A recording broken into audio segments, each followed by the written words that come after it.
एक question exam में हमेशा एक बार पूछा जाता है, ये क्वेश्चन ये होता है, एक तो होता है tan theta plus cot theta equal to, अगर हमें 2 दे रखा है, ये वाला क्वेश्चन बहुत बार पूछा गया है। और पूछा जाता है बताओ सेक थीटा कितना होगा। तो यहाँ पर बच्चे सबसे ज्यादा कंफ्यूज होते हैं कि इसका स्क्वायरिंग बोथ द साइड करते हैं और इसमें क्या करते हैं, sine upon cos, cos upon sine में चेंज करते हैं। क्यों करना? तो हमेशा ध्यान रखो जब भी कभी ऐसा क्वेश्चन पूछा जाता है तो इसमें क्या करना है हमें कि थीटा की वैल्यू का एज्यूम करना है, क्या हो सकती है थीटा की वैल्यू। तो हम देखते हैं टेन और कॉट, टेन और कॉट में एक वैल्यू होती है जो दोनों में इक्वल होती है, वो होती है 45।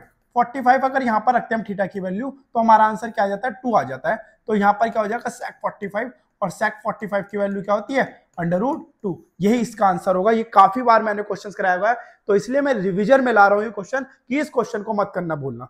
ठीक है, एक क्वेश्चन और आ जाता है सर्कल का। सर्कल का क्वेश्चन ये आता है, एक ट्रायंगल दिया होता है और इस ट्रायंगल को क्या होता है, एक हमारा सर्कल अंदर से टच करना होता है।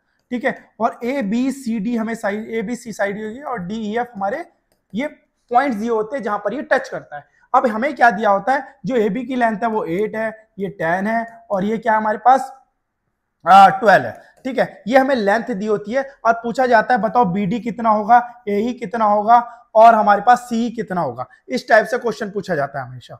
ठीक है, तो इस क्वेश्चन को करने के लिए सबसे बहुत सारा बेसिक तरीका ये है, इसके छोटा सा बेसिक तरीका ये है, इसे एक्स मान लो, अगर ये एक्स है तो ये भी एक्स होगा, ये वाई है तो ये भी वाई होगा, ये जेड है तो ये भी जेड होगा। ठीक है, ये कौन सी एक्सटीरियर, जब हमारी टेंजेंट जब एक्सटीरियर पॉइंट से टकराती है तो ये कहां जाके दोनों आपस में मिल जाती है, दोनों आपस में इक्वल होती है। ठीक है, इसमें वो वाली प्रॉपर्टीज का यूज किया गया है। तो x plus y equal to क्या हो गया हमारे पास, 12 हो गया, और ऐसे हमारे पास x plus z equal to क्या हो गया हमारे पास, 8 हो गया, और x y plus z equal to हमारे पास 10 हो गया। अगर इन तीनों इक्वेशन को हम क्या कर देते हैं, ऐड कर देते तो 2x plus 2y plus 2z आ जाता है, इक्वल टू क्या आएगा ये 30। तो यहाँ पर क्या हो गया, x plus y plus z, इसकी वैल्यू क्या आ गई हमारे पास 15 आ गई। तो x plus y plus z अगर 15 है तो x प्लस वाई की वैल्यू 12, तो z की वैल्यू क्या आ गई हमारे पास 3।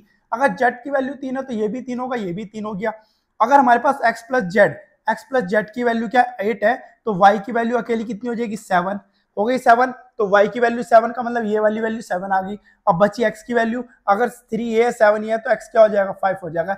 यही तुम्हारा आंसर है।